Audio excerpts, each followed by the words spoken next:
radical left has taken over the Democratic Party.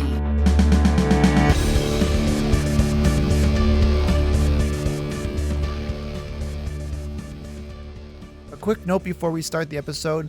We had Emily Voight on as our guest for today, and for some dumb reason, we could not get the audio correct, so you're going to hear a lot of crackling in her audio, and it's all on our end, and we just want to sincerely apologize for the bad audio for this. So thanks, Emily, for being on. You're an awesome trooper, and again, sorry for all this, but still, it's an awesome interview, so please enjoy. I tried my best. I blame voice meter, banana. Screw you, banana. Fault. It's not me. Hello and welcome to Think Progressively, covering politics and all the other chaos life has to offer. This is episode 34, recorded on Thursday, April 29th from Milwaukee. I'm Joe. And I'm Jason. And on today's episode, we have special guest Emily Voight to talk about Wisconsin's healthcare system. But first, the headlines. The fact is that everything he's saying so far is simply a lie. I'm not here to call out his lies. Everybody knows he's a liar. Up first in headlines, today marks Biden's first 100 days in office. He commemorated his first 100 days while doing a joint address to Congress recently, where he touted his 200 million vaccine doses administered and officially introduced the American Families Plan. Jason, how do you think about that joint address? I always like what Biden says. I'm just waiting for him to actually do most of it. He didn't mention anything about the filibuster. He did not. I don't know how he thinks he's going to get his American Families Plan passed. He brought up $15 minimum wage again. He did. I don't know how he's going to get that passed. Got to get rid of the filibuster. To me, that's the important part. I like what he has to say. His policies that he's proposed have been way more progressive than I would have expected from Joe Biden, so I'm happy for that. Sure. But until he actually does it, it really doesn't matter. Well, and let's talk about this too. So Biden's first 100 days, in your honest opinion, how would you grade his performance? I'm a pretty rough teacher you're a when stickler. It comes to I would give him a B-. Okay. So far. I mean, the COVID he's handling well. I think the important part's coming up now that we're hitting this critical mass of everyone who was concerned and wanted to get the vaccine is getting it. And we're going to have to figure out a way to drag another 40% of the country kicking and screaming. Mm-hmm. So how he handles that is going to be the most important part to the vaccine rollout, because the people that have gotten it so far were always going to get it. They didn't really need any encouragement. Now we have to get the people that need encouragement. And I know he's taken some criticism. Oh, he's always wearing a mask. That's stupid. He should show people that you don't have to wear a mask after you get vaccinated. But again, if you know the science, well, that's not how messaging works either. What the medical professionals are saying, we're not to that point yet. Yep. And to get to that point, we need roughly 70% of the population to be vaccinated. Then we're kind of out of the woods. We still have to worry about the rest of the world. And one of the things that Biden did say in his speech is once we get to the point where we don't need most of our vaccine stockpile for our own citizens, we're going to start distributing them. That he will distribute it to the rest of the world, which is very important. And I'm glad and it he needs said it right that. now, too. I mean, especially you see places like India. Yeah. And because all that's going to do is breed variants and mutations of the virus that could be still harmful to people that are vaccinated, and could basically cause all of this vaccine rollout and these 200 million doses administered to be for nothing. So again, very nice. I so far he's passing on COVID, although, you know, the final exam, or at least the midterm exam, I guess, is coming up here. So we'll see how he does there. Everything else, he lost $15 minimum wage. Didn't really fight to keep it. I don't like that. Didn't really address the big issue there so far. He's kind of failed to really talk about the filibuster. Hasn't done anything to address the stolen Supreme Court seat. Nope. Did get the American Rescue Plan passed, which I would give him an A for that one. But again, we lost $15 minimum wage off of that. It's kind of an incomplete, but if I had to grade him so far, B-.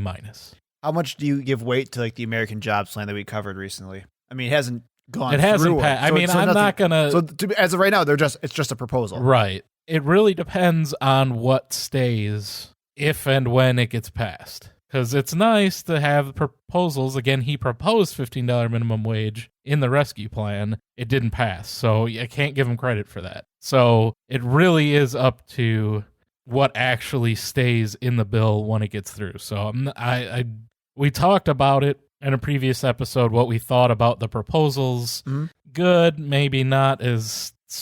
doesn't go as far as I'd like it to, and then we'll even see if he gets that much through.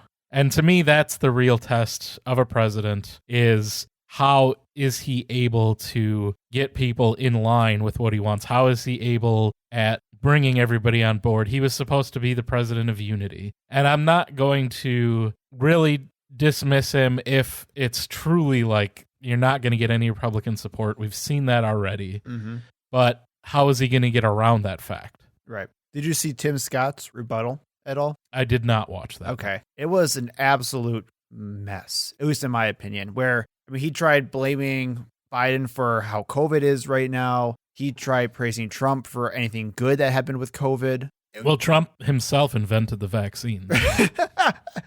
I mean, for God's sakes, now this wasn't a Tim Scott thing, but you even have Republicans who are trying to say Biden's current climate proposal is trying to limit eating hamburgers to once a month. Did you see that? Yeah. So and they had to they had to retract it, on the, in the first thing in the morning the next day when no one's watching, oh, we were wrong about this. But it's so dumb. The arguments that Republicans are making now against Biden are just such a big stretch that there's just no cohesion anywhere. And again, this actually goes right back to the idea of what Trump was doing right before he lost the election, because they had absolutely no plan. There was no real message. And apparently they just think that's what the Republicans should be doing right now. It's just floundering around like a bunch of idiots. No, the only message was try to give money to corporations and don't do anything else. And then just be dicks. Well, and that's the big thing too. So in Tim Scott's rebuttal, he talked about how he was for, or Republicans were for, infrastructure.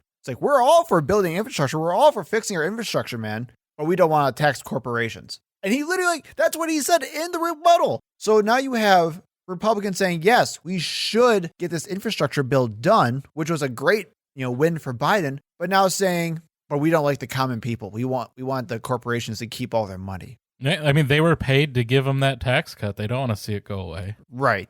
I would probably, personally, I would go a little bit higher than you. I think I would go with a B+ for my grading, where I was much more surprised of what Biden actually has been able to accomplish, and even just propose was more progressive than I ever thought he was going to be. I'm so close to getting him that A-. I don't know what point value you would say an A- is, but he's 1 point down below an A-. He just screwed up something. He got one question wrong. Therefore, he got a B+ instead of an A- for me. So he's at an 89 versus a 90. Is that what it is? I don't know. It's been a long time since I was in school, Joe, but I'm somewhere around there.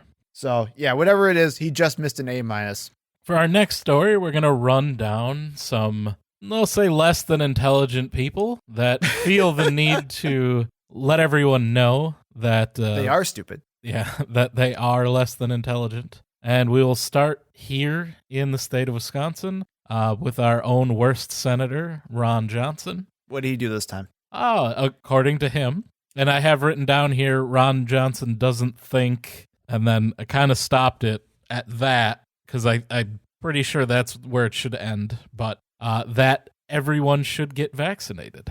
Oh, why? Because it's expensive, and we shouldn't have big government, and people that are healthy shouldn't get vaccinated. And also, if you're elderly and you've already had COVID, like Ron Johnson, he also does not want to get vaccinated because apparently he knows more than all of the researchers who are not sure how much immunity actually having COVID previously confers to you. Of course, he knows better. He's got his own labs, I'm sure, and he's done the research, and he's immune, so he's not going to get vaccinated. So I would definitely, not be within 6 feet of Ron Johnson at any point, because who knows what he's harboring. Well, and here's the quote that got a lot of attention from this. Quote from Ron Johnson: "If you have a vaccine, quite honestly, what do you care if your neighbor has one or not? What's it to you?" It does not understand. That's not how vaccines work, you freaking ignoramus. Oh my God. And these are the same people that couldn't stop saying herd immunity 6-7 months ago. And now all of a sudden they don't understand what it is. Well, I guess they didn't really understand what it was then either. But again, this is where my entire argument of how the free market is complete BS, because again, if these people who want a government out of our lives and we should trust the general public of the people, they would be the first ones who would be understanding and pushing for vaccinations. Yet they're standing in the way and actively making everything worse. If you want life to go back to normal, like we all do, Then get your vaccine. that's the only way it's going to happen. And speaking of getting your vaccine and someone stupid who who is saying not to get vaccines, we have Joe Rogan. I think he's had a little bit too much DMT. So while Ron Johnson's talking about how old people shouldn't get the vaccine, we have Joe Rogan saying that if you're young, you shouldn't get the vaccine. Now, for those of you who don't know who Joe Rogan is, that's all. That's basically it. There's nothing really to know about him. He was the Fear Factor host. He was a UFC guy for a while. He's a meathead. He is still, I believe, the UFC announcer. He's not a fighter, although there's a whole thing there. He does some training and definitely looks like he's taken some steroids. He's not a fighter. He's actually the UFC commentator. You don't know all your UFC, Joe? No, I don't, unfortunately. Sorry.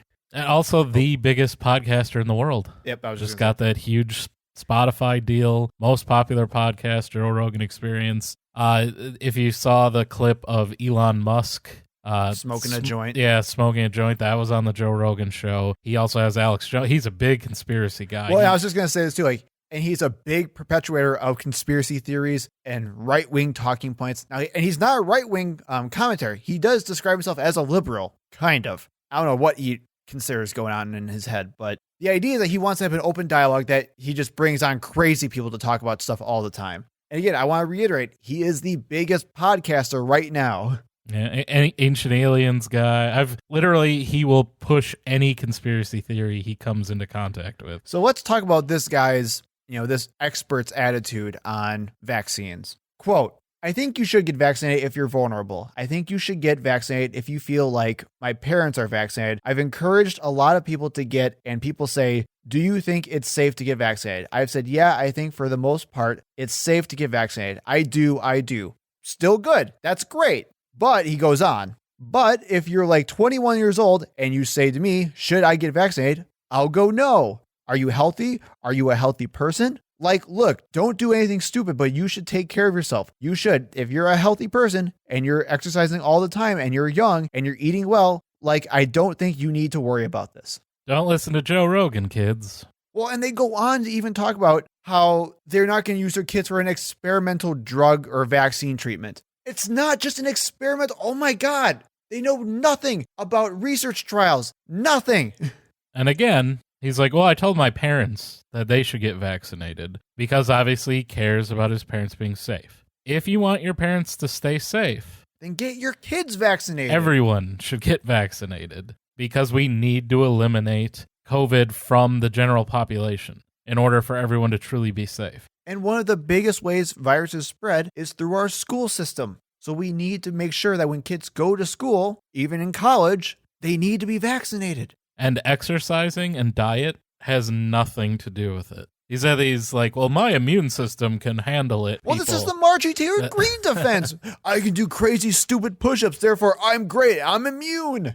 Yeah, that's not how your immune system is not a muscle. You can't boost it. You can't do anything. But if I take these supplements, man. You know how you boost your immune system against COVID? You get vaccinated. That is literally what you're doing. That's your supplement. Just call it a supplement. Yeah, for a guy who will smoke and snort literally any substance he can get his hands on by the looks of him, I don't understand why he's got such a problem with a vaccine.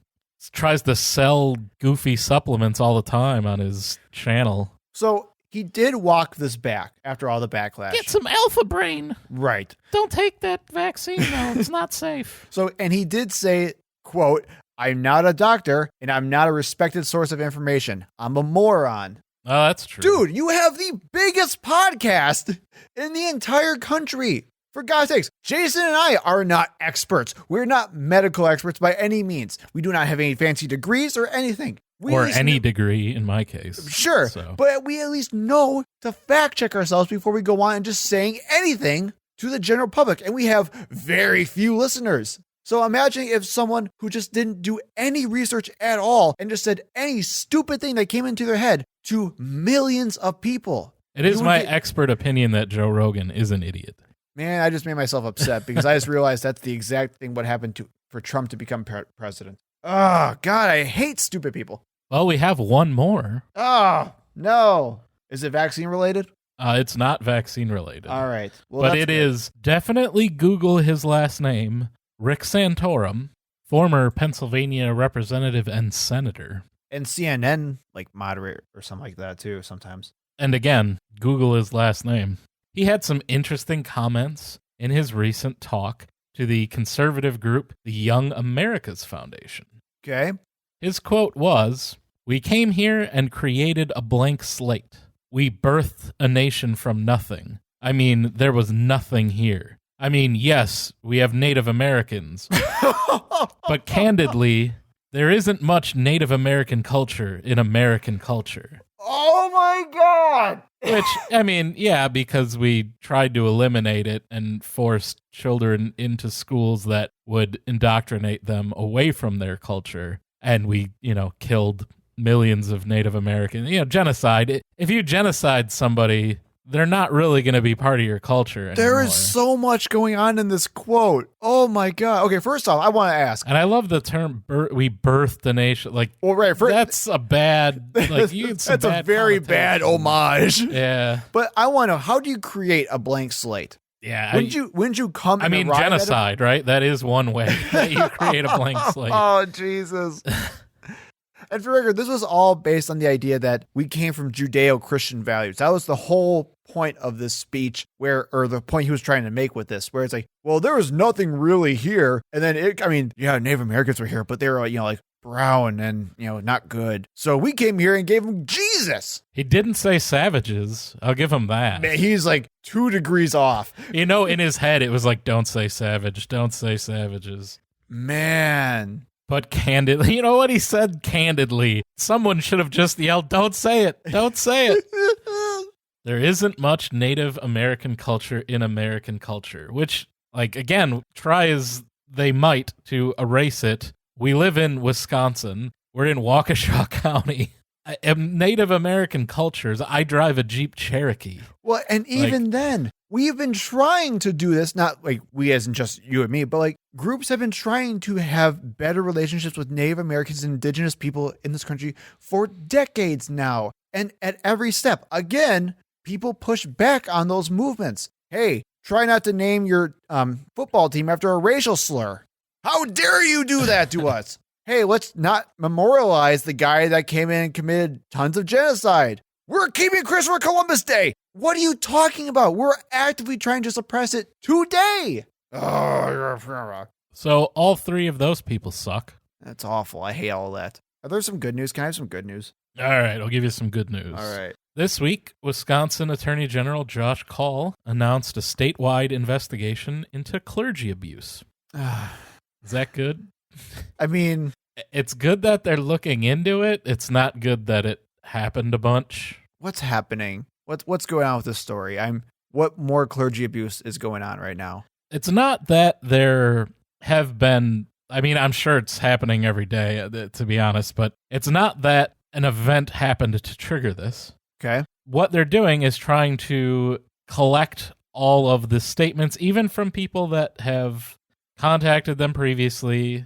They just want to get a collection of reports of abuse, and they're going to check that against what the records are for those institutions and basically try to get a picture of what the churches have been doing about it, what their records show, and basically trying to hold them accountable if they covered things up or maybe moved people around to different districts without notifying anyone about their history of abuse, those types of things. So, of course, you would immediately think of the Catholic Church.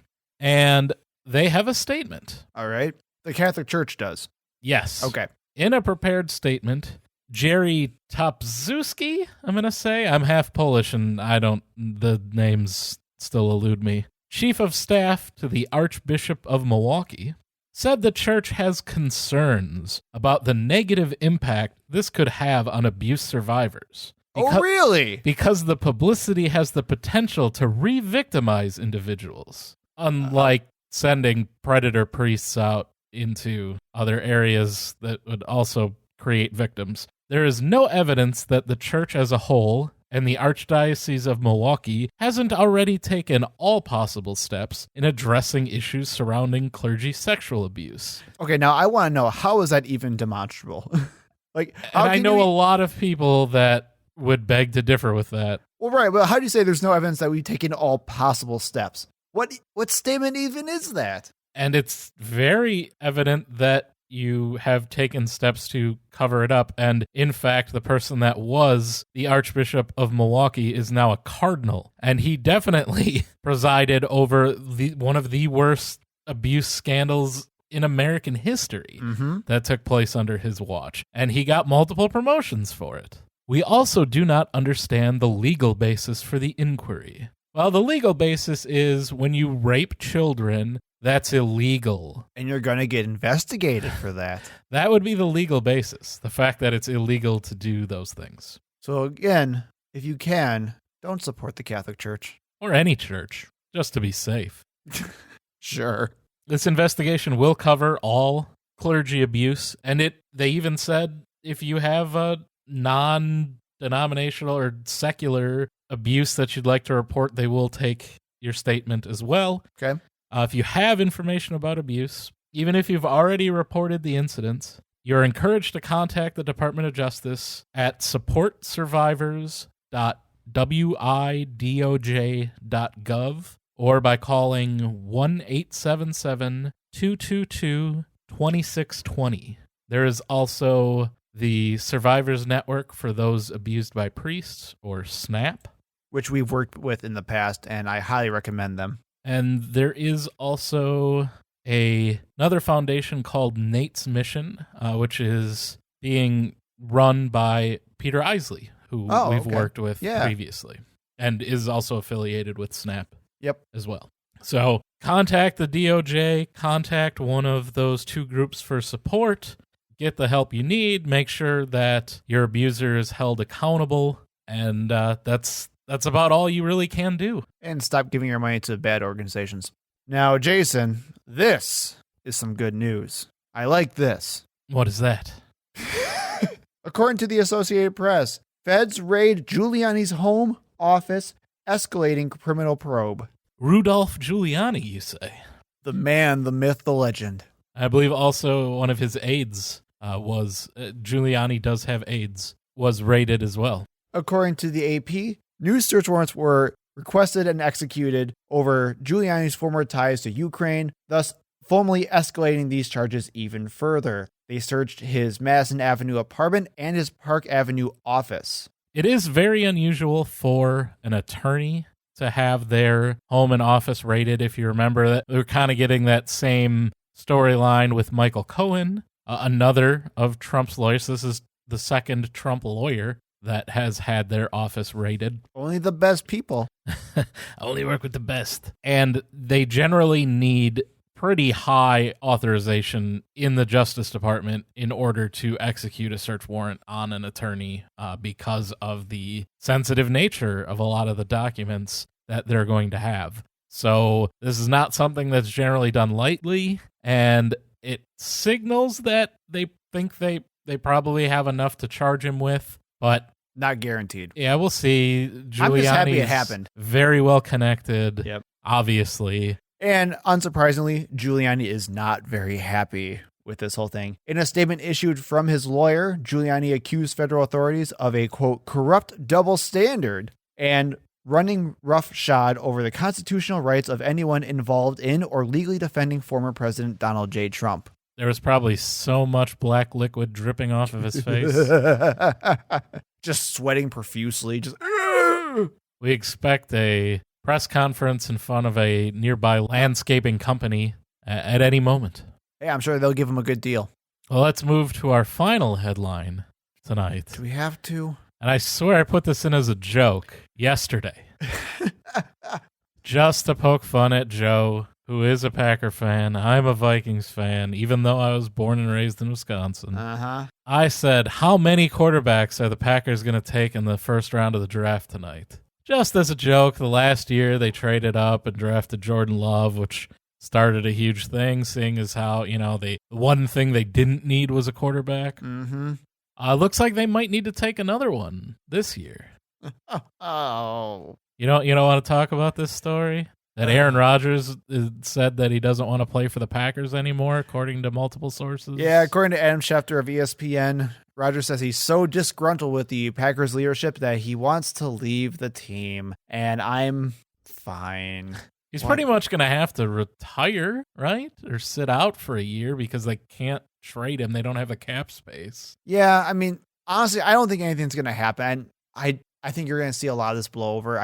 If it does work out in some weird way that he goes to a different team, I'd be surprised. I think they just end up restructuring his deal. Right. They'll have to probably trade Jordan Love, much like the Patriots did with Garoppolo when Tom Brady wasn't happy that they drafted his replacement. Ugh. But it's fun. I figured I would add it in there. Yeah, it's so fun. We don't normally talk about fun. sports, but just a little fun story to round out the headlines. It's so much negativity here. Just wanted a feel-good story that everyone could be positive about. Ooh, I hate you. That was really a productive segment, wasn't it? It's hard to get any word in with this clown.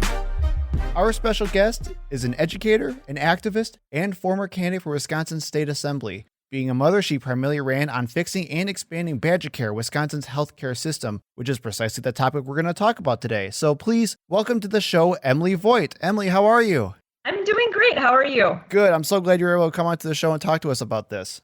Well, thank you for having me. I appreciate it. So let's start a little bit about your story, how you got involved in politics, and what do you think is your big political goals as of right now? All right. Well, I've actually been involved in politics since I was really little. Kind of, I guess you would say, not by my 100% choice. My dad became a city council member in Appleton the year I was born. So it's just been a part of my life, my whole life. He was on the city council for a number of years, was the city council president of Appleton. He ran for mayor and lost. And then he decided to run for state treasurer and won. And so I've had to go to parades, stuff envelopes, all that good stuff that comes with being the candidate's kid. We've got family photos of us with Dan Quayle, even. It's one of my favorites, believe it or not, even though I'm a Democrat. It's just a hilarious photo. So that's partly how it got started. But I became an activist when my sons were young. And I have 3 children, 1 daughter and 2 sons. And my sons are autistic. And they were diagnosed back in 2012, 2013, because they're a year and a half apart. And around that time, I started becoming more of an activist and following Bernie Sanders' career. And really, it sounds terrible to say this when you have a parent that's in politics, but it was actually Bernie that inspired me to run for office. So that's kind of, I guess, the short version of how I got involved in politics.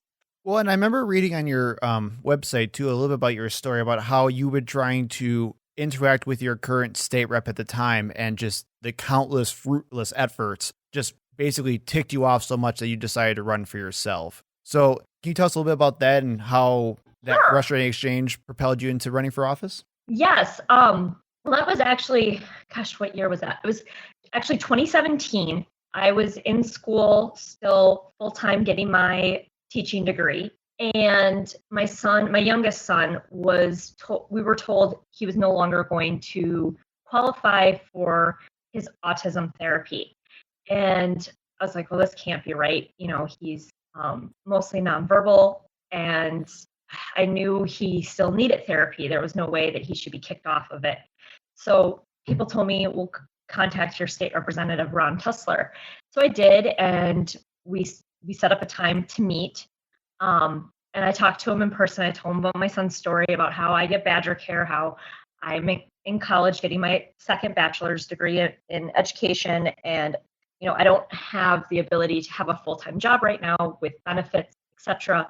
And Badger Care was supposed to take over for the waiver system in Wisconsin for autism services. And they were having some issues with that. And Ron Tussler said he knew it was an issue, the making the transition from the waiver to Badger Care. But he said, literally nothing he could do, and that his hands were tied. And I 100% remember this interaction with him. He claimed in one of our forums that we had that this never happened, that we never met, that we never talked about it, because he doesn't have a phone log of it. Great. He called me a liar. Oh my God. And I don't know how many people are willing to go around calling mothers liars about their children and their children's disability, but he clearly had no problem saying that when I ran against him. And after that interaction with him, I knew I wasn't ready to run yet, but I was like, I'm going to run someday against him because this is ridiculous. Telling someone that there's nothing you can do when you know that there's a problem. Isn't that their job? Isn't that the purpose of government, to make people's lives better? At least that's what I was always told. And considering the fact that I was raised by both a Democrat and a Republican, so my dad's a Republican, I guess it appalled me to hear this from a Republican saying that that's not their job. Their job isn't to make life better. Well, and that's the frustrating thing about this too. I mean, now granted, obviously we're in Wisconsin, so we have an abundance of Republicans, especially Republicans in elected office. So I'm right there with you, where I grew up with Republicans my entire life, but it was really disheartening and disillusioning to hear that that's the actual philosophy of Republicans, at least in this state, where it's just, I don't want to sound cliche, but the idea of do nothing Republicans is their literal philosophy. So, I feel the party has definitely made some major changes since probably about 2010. Which I was in the big Scott Walker area. Yes, and I'll say, my dad lost his last campaign for state treasurer in 2006. I should know this. I was in college again at that time. I was going for a different degree. I have my bachelor's in business and my bachelor's in education. But I remember when my dad lost, and we were all kind of shocked that he lost because he had done such a great job, and the position of state treasurer wasn't super partisan at that time, but things were starting, it was 2006, and people were really still upset with George W. Bush. And Wisconsin has a long history of kind of doing the pendulum thing, where we're pissed off at one party, so then we go the other way, right? Sure. At least that's how it's been in Wisconsin, I want to say, since like the 90s. So yeah, but the Republican Party is definitely not the same party anymore, at least not the party that my dad once belonged to. Well, it's the same that a lot of my family members would think as well, where they were proud Republicans that they just couldn't do it anymore because of how crazy and off the cliff this current Republican administration is. Yeah, for sure. So, and I know you're not necessarily in rural Wisconsin, but can you tell us a little bit about the makeup of Appleton, at least as of now, when it comes to demographics politically, and how did that really challenge your run for state assembly? Sure. So, Appleton is broken into 3 counties, which is kind of crazy to think about when we have less than 80,000 people living in Appleton. So, majority of Appleton is in Outagamie County, and the portion of Appleton that I live in is Calumet County. And then the next smallest portion of Appleton is Winnebago. And I would say Appleton itself as a whole is relatively liberal. We just elected a new mayor in 2020, Jake Woodford. He's pretty young. He's in his early 30s. He's younger than me, so you know how that goes. And for the most part, our city council was relatively liberal. Now, this last election has been kind of interesting because we just had a city council election.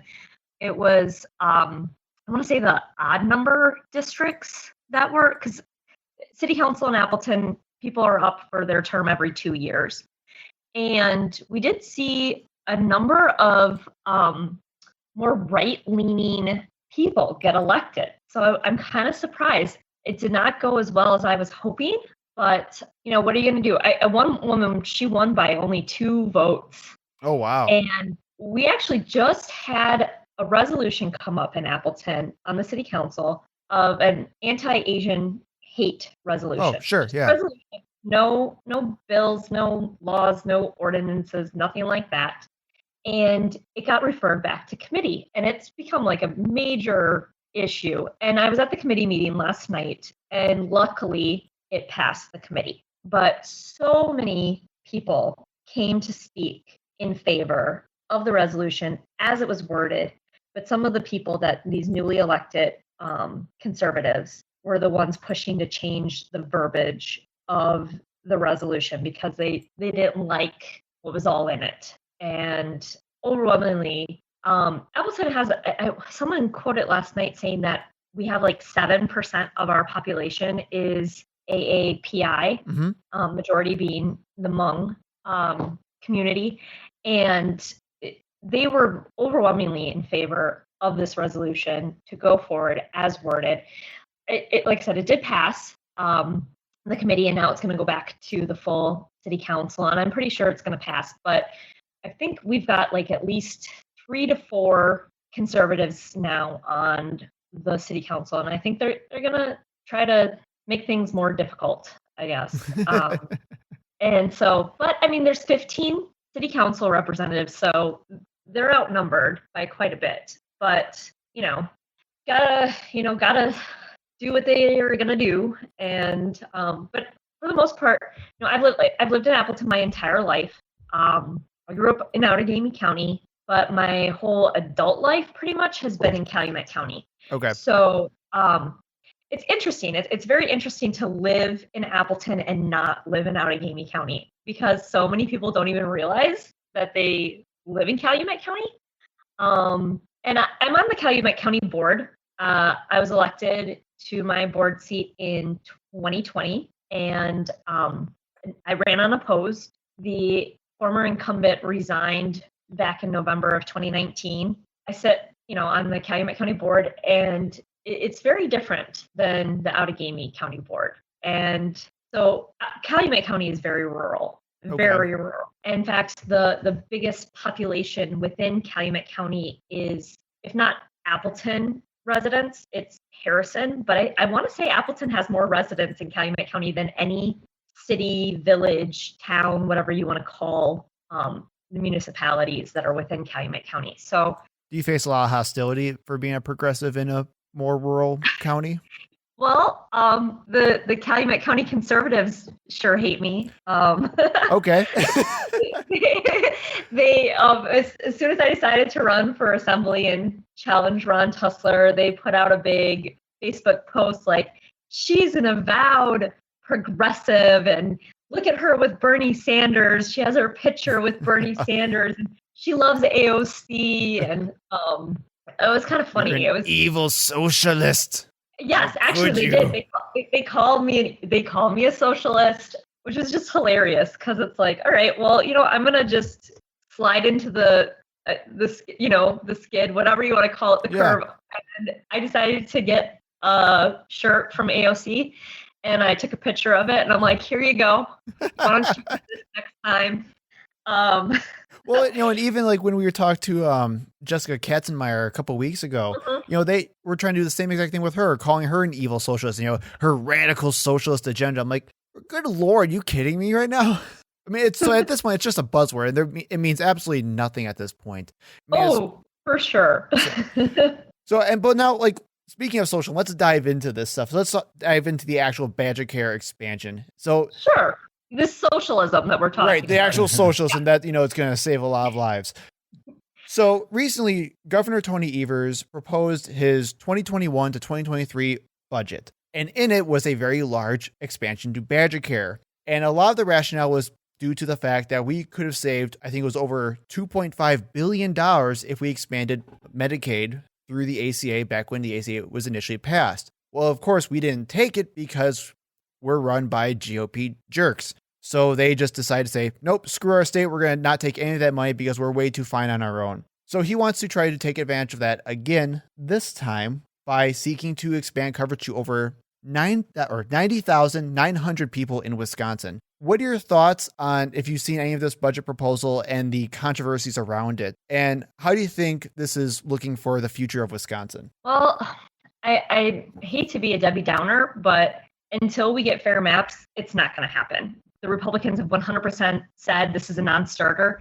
So one of the things about being on county board is I get the privilege of listening in on certain things. Sure. And we had a listening session with the state legislature. God, when was that? I want to say, I swear, time has like lost all meaning with quarantine and being able. But it wasn't that terribly long ago. I want to say March. And they came out hot. The Republicans were Voss and Devin LeMahieu were like, nope, this is non-starter. We're not going to do this. And actually, I was just in a county board meeting. Now, I'm not on the Committee of Health and Human Services. That was my first choice, but I was not put on that committee. But we still were able to listen in as county board members. We're allowed to listen in on any committee meeting that we want to. We don't get paid to do that, but that's okay, because I think it's still important that we know what's going on. And I was listening in, and they had a meeting with the state legislature with Andre Jacques, with Ron Tussler, and Devin LeMahieu decided to join in on it for whatever reason. I don't know. He doesn't represent Calumet County. He was there. He was present. I'll give him that. But Andre Jacques was not, and neither was Ron Tussler. They had their staffers there, and they didn't say a peep. But one of the county board members, she specifically asked point blank, are we going to pass this expansion? And she's like, and say, she's talking about saving, I think she said like 2-point-something million. And I raised my hand because this was a virtual event. Sure. Like I'm not to be rude, but I need to correct you. It's not 2-point-something million. It's more than $3 billion. In fact, the last time I looked, it was $3.64 billion. And I'm like, so yeah, what are you going to do? And LeMahieu's like, oh, well, we have pretty good health insurance in Wisconsin. We have some of the best health insurance in the country, so there's no need to expand it. And I'm like, I'm sorry. I respectfully disagree. As someone who actually is on Badger Care, I can tell you right now, it is not as good as you seem to think it is. Is it better than nothing? Yeah. But is it great? No. Oh God, this is a topic I could really go on and on about. Well, good, because that's why we have you on here. Well, yeah, let me quote from Voss directly from a Journal Sentinel article where he said that he plans to basically disregard the $1.6 billion if we expanded our Medicaid. Quote, I think the state of Wisconsin has enough resources to be able to utilize to make sure we have all of our priorities funded, and we're not going to do it by expanding welfare. And then, like you said, he went on to call it a non-starter and a liberal wish list. So. Oh my God. Okay. First and foremost, Badger Care, when it comes to Badger Care, their dental and vision is shit. All right. I'm sitting here right now with a tooth that I got a root canal back in, it got pushed off twice. And they drill into your tooth and they fill your roots. And then they fill the hole that they drilled into my tooth back up. And I have to wait until June for them to finish it. That's insane. How is this good healthcare?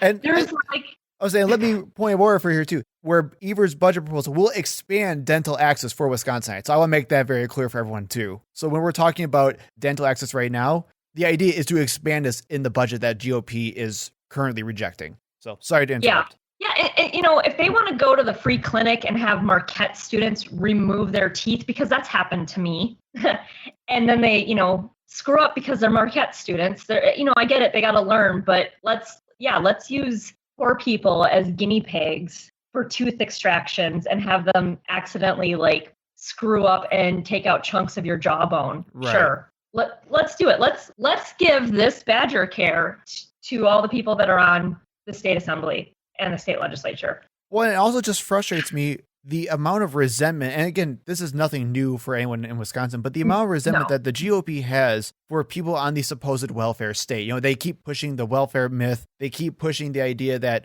poor people should just, you know, pull themselves up by their bootstraps and just get better healthcare if they wanted to. Like, that's not how this works. Are you kidding me? No, it's not. And, you know, I mean, while the Affordable Care Act was helpful, it was a good first step, as Bernie likes to say, right? Mm-hmm. It still isn't enough. Badger Care isn't enough. You know, it's great in the sense that it allows you help. You know, I don't want to sound like an ungrateful brat, because if I didn't have Badger Care, I'd be really screwed. But, you know, at the same time, when you're sitting with dental work that needs to be done, you know, and vision, I have glasses, and okay, so they give you like 5 choices for free glasses. And if you don't like any of those choices, which usually they suck, you know, let's be real. And then you decide you want something nicer because it's still cheaper than contacts. Mm-hmm. You have to pay out of pocket quite a bit. Like, I think the lenses for my glasses were free, but I still had to pay for the frames. And, you know, I didn't pick anything fantastic because I didn't have the money for it. I don't know how more we can demonize people that are poor. And for people in my shoes with children with disabilities, and my sons get Social Security, you can't make a good income if you're going to get Social Security and if you're going to get Medicaid for kids with disabilities. But you need it because of all of the stuff that they need. And it's kind of like a revolving door, or this cycle, this horrible cycle that you find yourself in, where you then have to turn down jobs, or you can't make too much, or you can't work too many hours because, oh my God, if I remember, gosh, like I had my daughter the year I graduated from high school, and I married her dad, and I went to college. I did all the things that Republicans tell you to do, you know, keep the baby, get married, go to college, better your life.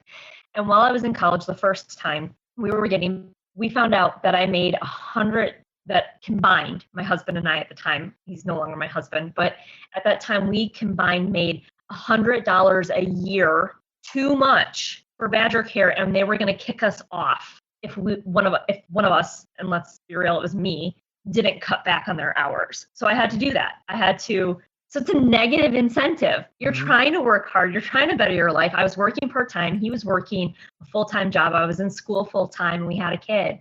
And $100 a year could have kicked us off of health insurance, because neither of our jobs offered health insurance. That was back in, like 2003, 2004, whatever. But it's this negative incentive is what, unfortunately, Badger Care is. And I feel like if we would expand it and try to find different ways to help people get off of it or to live with dignity, how is that a horrible thing? It just makes me so angry. Well, and it should. You know, and I want to bring up, so there was a report that was recently read out by the Legislative Fiscal Bureau, which is a nonpartisan group.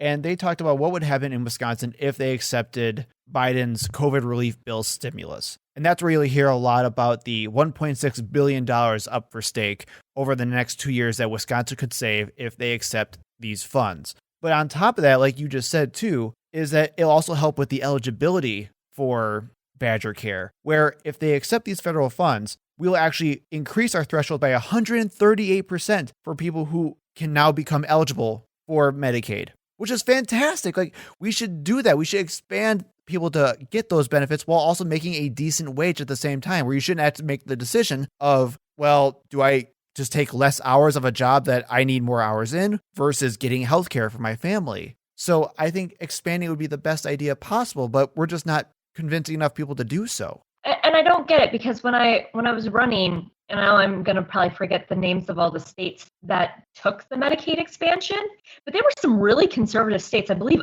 Iowa was one of them. Oklahoma, yep. And if they can do it, then why can't we? What is so broken in Wisconsin? And I know the answer to this, the gerrymandering, right? It's not having fair maps. It's not having our votes really be heard, because when overwhelmingly as a state, we vote in favor of Democrats statewide, and typically most years we go Democrat for the presidential election. it's clearly gerrymandering. And now that I want to say it was North Carolina fixed their gerrymander maps, we are now the most gerrymandered state in the country. That's scary. That's really scary as to how extreme this state has become in just 10 years. Right. Well, then on top of that, the fact that, recent reports from the U.S. Census Bureau shows that even just due to population differences and people moving, I mean, Democrats are going to lose even more seats across the country because of this as well. So we're making an already hard job even harder. And then just for reference as well, talking about other states that were accepting this federal funds, Wisconsin is only 1 in 12 other states that did not accept funds from the stimulus from COVID. So we are in the vast minority. Right? What? Sorry, I didn't mean to interrupt you. I said because it'd be socialism, right? If we did. Right, exactly. So, and it's infuriating too, because even from the same report from the Fiscal Legislative Bureau, Wisconsin is ranked 46 in per capita funding for healthcare. This is insanity. We're screwing up on our infrastructure. We're not funding the proper things for our actual roads and schools and things like that. We're not funding our people's livelihoods. What are we even doing then? What's the point of government if we're not going to invest in the people living here? You're right. There's no point. And, speaking of education, that was my other big push of why I ran. I'm not currently teaching, but when I was student teaching, I saw how different our education system has gotten even since graduating high school. And I graduated high school in 2002. So, I'm not terribly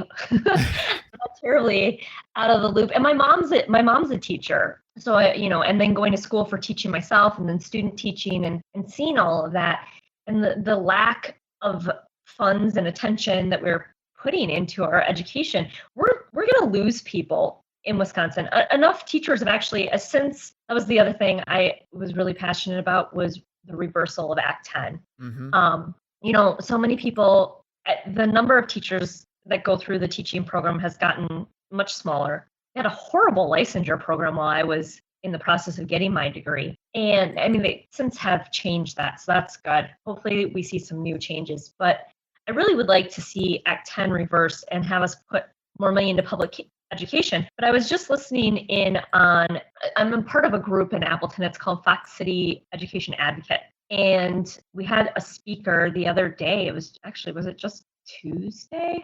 Again, time has lost all meaning, but it was this week. So it's only Thursday. What the hell? Anyway, but they were talking about the amount of money that we put into per student. And this voucher program is killing us. And that was another thing. I actually got a lot of flack for my strong stance against vouchers. I hate vouchers. It's a drain on our public education. And as a mother of children with special needs, we're already not reimbursing special education enough. It's reimbursed at 25%, and Evers is looking to up that to 60%. And before I decided to run for assembly, I also asked Ron Tussler about that. I said, you really need to vote in favor of this. And he's like, well, I don't like how it gives too much control to the teachers and the schools. And it's like, oh my God, you're a Republican. Aren't you supposed to want more local control? Aren't you want more personal responsibility? But that was another big non-starter that the Republicans are throwing out. We're not going to put more money into our education program. But they want private schools and religious schools, right? Yes. They want to kill funding for public school. That's the ultimate plan. Yes. And then the dumbing down of America can be complete, and we can have idiocracy here. More than we already do. But that's a real big issue too, because even when you're talking about, we'll say, comparisons of public schools to public schools, within a couple of counties away from each other, you're seeing vast disparities of resources available to these students. Yep. Now, I'm not sure how it is up in Appleton. I'm sure it's pretty darn similar down in Milwaukee County where I live, where literally you go one town over and the schools are dramatically different from each other. Yeah, I would say that here. Most people think of the best public schools are Kimberly or Neenah, and sure. Because of their sports programs. Mm-hmm. But sports do not make the school. And, I'm not disparaging Kimberly or Neenah. Please don't think that I'm doing that. They do actually have pretty decent schools. It's interesting because what I was going to say is, on average, for public students, our state gives about $5,000 per year for public regular ed kids we're talking about here, not special ed, regular ed. Now, when that child decides to go to a private institution or a parochial school, what have you, and use voucher dollars, it was like $8,600 per student to send them to a private or voucher school. And now they have this new program for kids that have special needs, but not ones that are, okay, and I hate to say this because I know the autism community does not like using terms such as functioning levels, but within the school system, and this is what I was taught going into teaching, is there's levels of disability, severe, disabled, etc. Right? So we're not talking kids that are severely disabled, those that are nonverbal, that are, not toilet trained, etc. But there is a voucher program now for special ed kids, and it's $12,000 a year. Oh my God. With special needs to schools that aren't able to even fully accommodate them anyways, because their teachers are not prepared.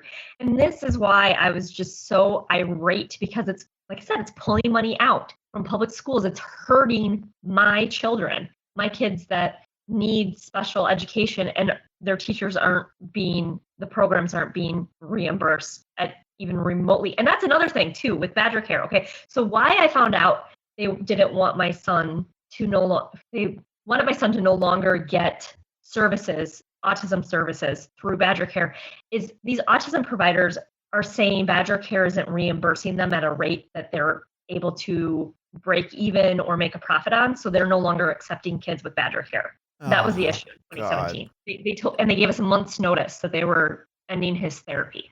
And I'm like, why? And they're like, well, Badger Care doesn't pay us enough, so you need to get private insurance. Oh my God. It's like, but we were told there was no longer a waiver, and that Badger Care was supposed to cover this, and that we should have care for this. So it's a huge mess. It just makes you sick.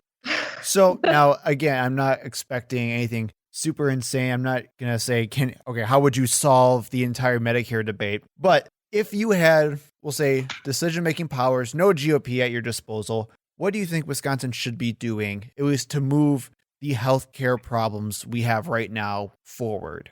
Well, if I had a magic wand and I could fix everything, and I was supreme ruler of the world, no, I'm just kidding. I'd have to the federal government would need to step in, and they would need to enact universal health care. But just like the rest of the civilized world. Yes, exactly.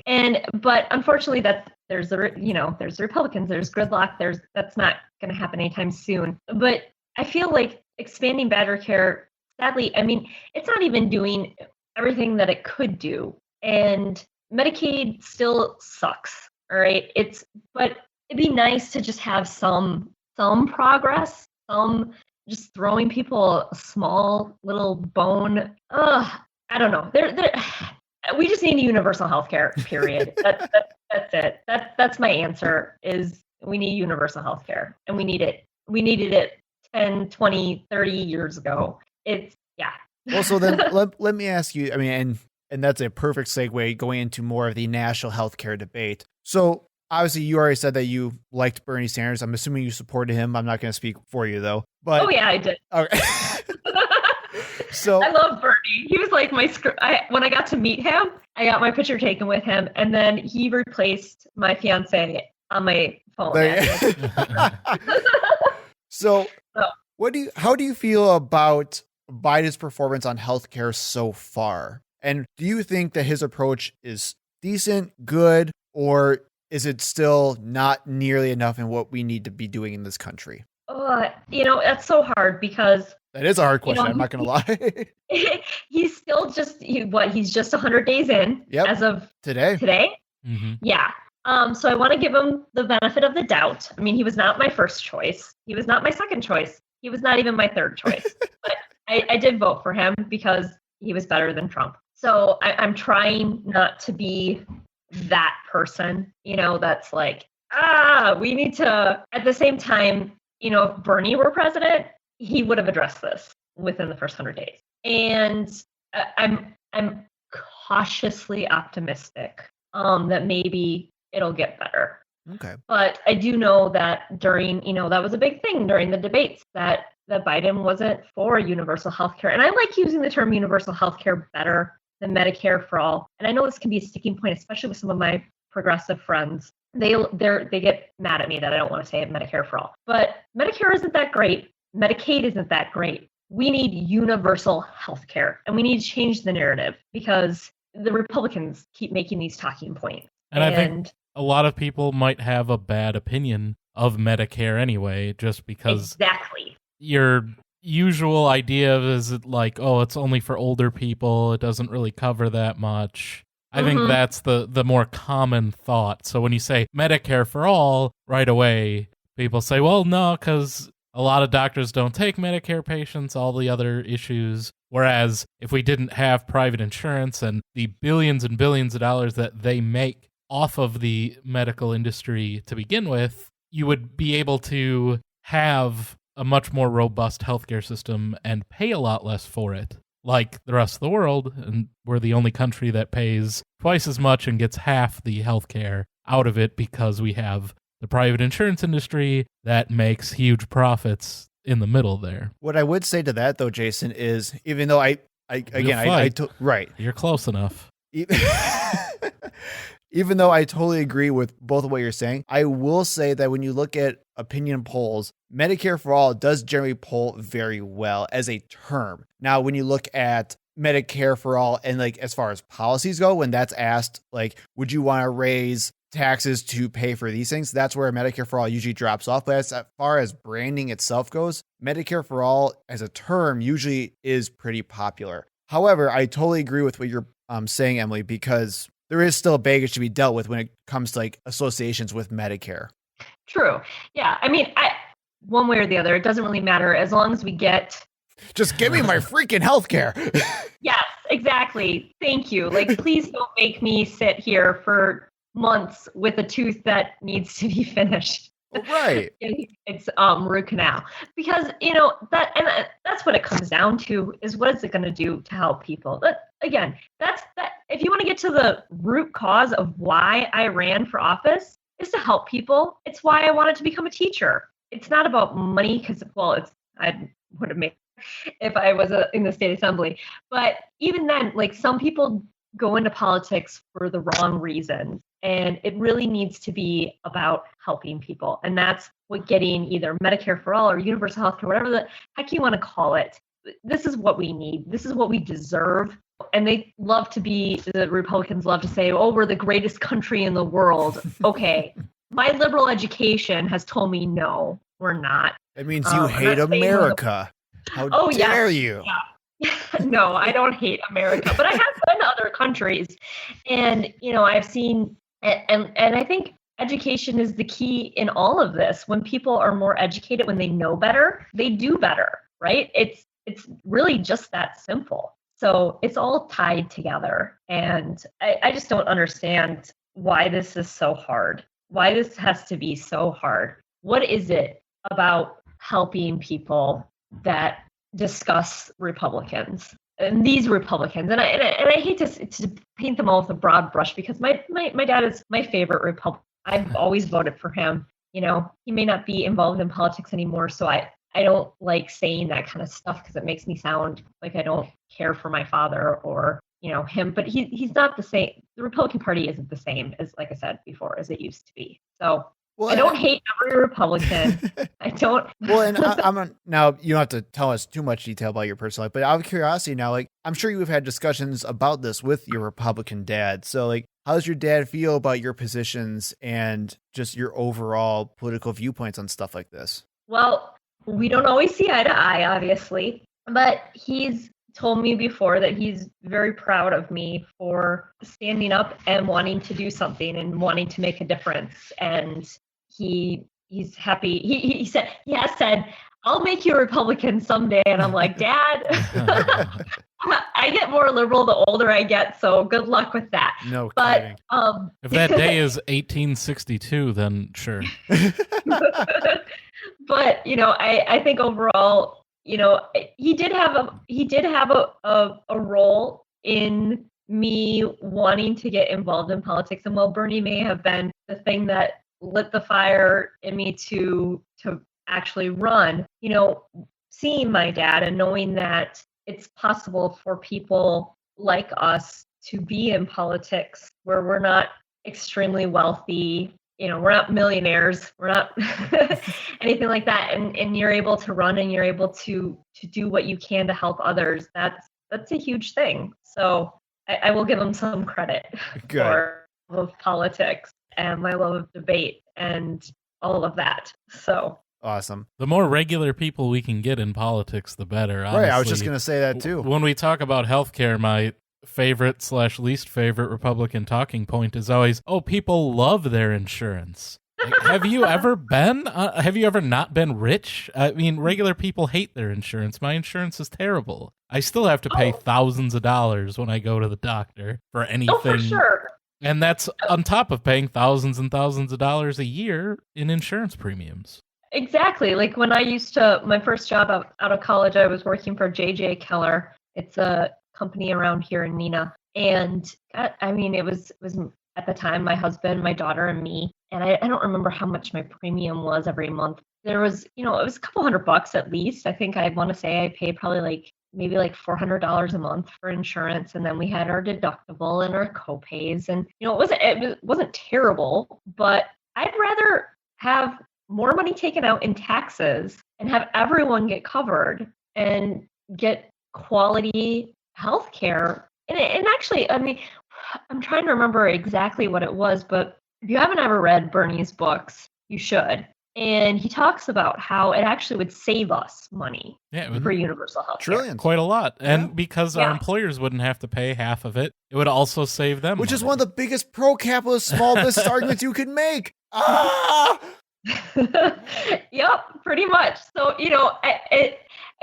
actually, they talk about fiscal responsibility and being fiscally conservative all the freaking time. And yet they're constantly doing things that aren't fiscally conservative, right? Right. Like it's not expanding Badger Care and not getting back in taxes $1 billion it is right now. That's not fiscal conservative. It's just petty politics. That's all it is. Yeah. They try to destroy the state just so they can complain about it to everyone, say, look how bad the Democrats are doing, so they can get in power and then just pass more tax cuts. That's it. That's all it is. That's it. And their strategy for the last, 40 years now. It's not changed. Yeah, they just gotten crazier. That's it. It's the do nothing and then blame it on the other side for not having cleaned up their mess. Literally. And then talk about how government doesn't work. Yeah. Yeah. Oh God, as someone who's gone into education and history is actually, so I went for my degree in secondary education, broad field social science with a minor in history, an emphasis in economics, political science, and sociology. Wow. And the history, the political science, the more I learn, the more I just can't stand Ronald Reagan. His attack on government, it's that whole, I'm going to get into this to do nothing because government doesn't work. And actually, the last Republican state treasurer did that exactly here in Wisconsin. Mm-hmm. I don't even remember his name because he didn't do anything. So why would I have remembered it? He ran on a platform that he was going to eliminate the position. And then it didn't get eliminated, yet he still got to collect $70,000 a year to sit in the basement of the Capitol and do jack. Talk about welfare. Well, and that's what makes me so angry Who's too. the welfare queen now? No kidding. Right? Well, and that's what makes me so angry too, is so I've been to multiple town halls in my area now. Granted, all my representatives for state and state senate are Democrats, obviously, because I'm in Southside Milwaukee County. But what makes me so angry is that people will come in and they'll tell them exactly what's going on and say, we can't do anything. I'm sorry. I want to do all these cool things. Hey, you guys want marijuana to be legalized? Cool. Well, we can't do it. Hey, you want Badger Care to be expanded? Cool. We can't do it. I'm really sorry, but this is what we want to do too, and we can't do anything. And they will go back and say, well, why are you in Congress then? Why are we paying your salary? I'm like, they're the ones who are trying to do things. Stop electing people who are not doing anything. That's the problem.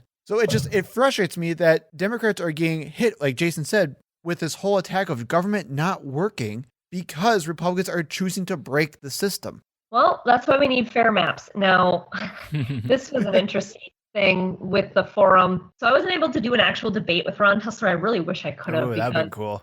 Yeah, it would have been great. So we did this League of Women Voters Forum, and we were asked at the end, like, what's your number one first priority if you're elected? And he got to go first, and he said, fair maps. And I don't remember what his second thing was, but I was just so flabbergasted that he said fair map. And then I got asked, and I'm like, well, that's, hey, we actually agree on something. Fair maps is exactly what I want to see, because then without fair maps, we won't get to do anything, and we need to end the gerrymandering in our state, blah, blah, blah. So I haven't been bird dogging him as much as I would like, just for my own sanity. But other people that I know have been. And when I conceded, I didn't call him because I didn't have his number and it didn't really matter. But when I wrote on Facebook, thanking my volunteers and for all the help that I got and to my family and everything, I said, Ron promised fair maps when he got reelected. Hold him to it. And I am going to hold him to this. Yeah. And I'm quite concerned, because that's the other thing we've been focusing on here in Calumet County. We've had a couple of county board meetings about this, about the maps. And because of COVID and blah, blah, blah, whatever BS reason the federal government was giving when Trump was still president, we weren't going to get our data right away. So we should be scared, because we're not going to know what the new state legislature maps for assembly and state senate are going to look like until almost right before candidates can start collecting signatures. Yep. And on top of that, the way maps usually are created is you start with the municipalities first, your cities, villages, towns, etc. And then county board goes next, because they can't draw county board lines where you have more than one. Like, you can't, my county board district is all of the Appleton Ward 13. So if I need to take on more residents because, we've had an increase in population, this is just for instance, they can't draw my map to have me have all of Ward 13 and have a portion of Ward 12. That's not how it works. I have to have continuous, all of 13, all of 12, whatever, what have you.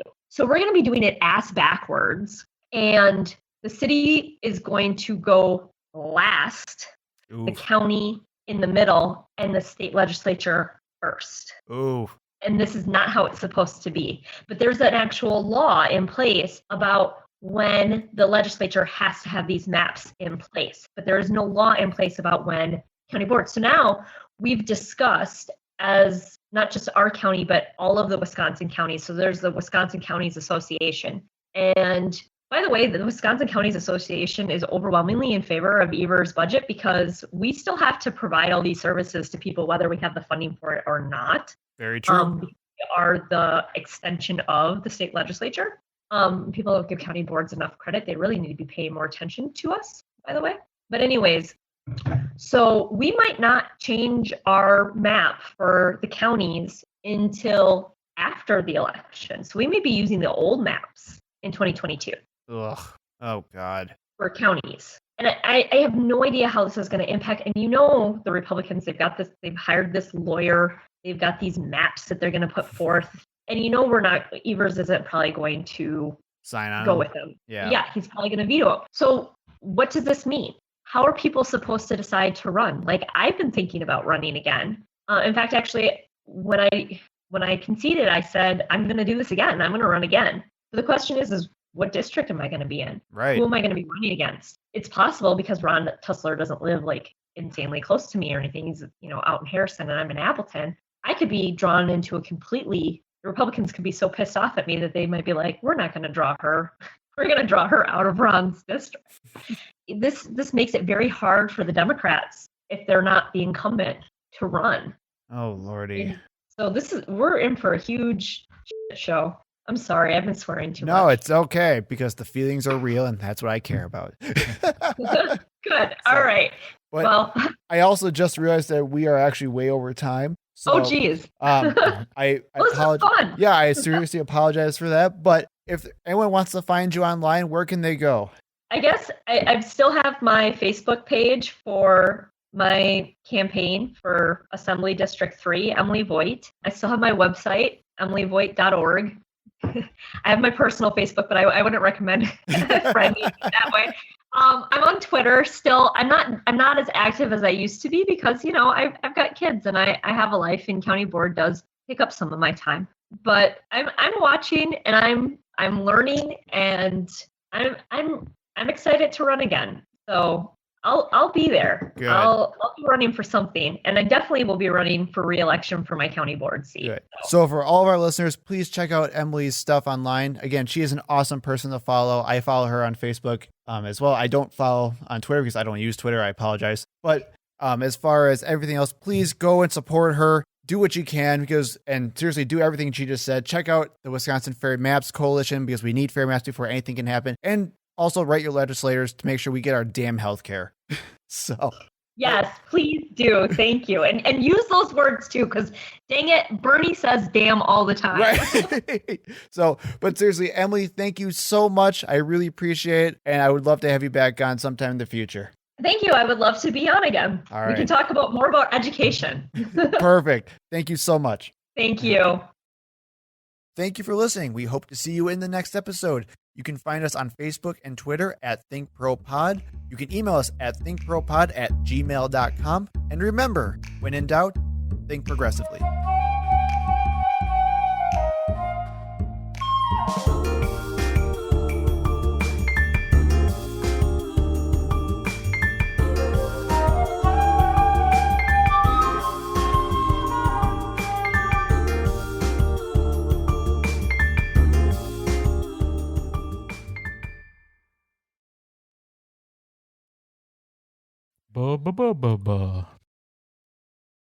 Good. I'm so glad you could join us and talk about oh, good God. Also, you all good then, Jason? Yeah. Okay. I'm going to be preoccupied this entire time. If you don't hear from me, I'm sorry. I'm still trying to do anything I can. It's all right. We'll be talking. Fix this. That's fine. All right.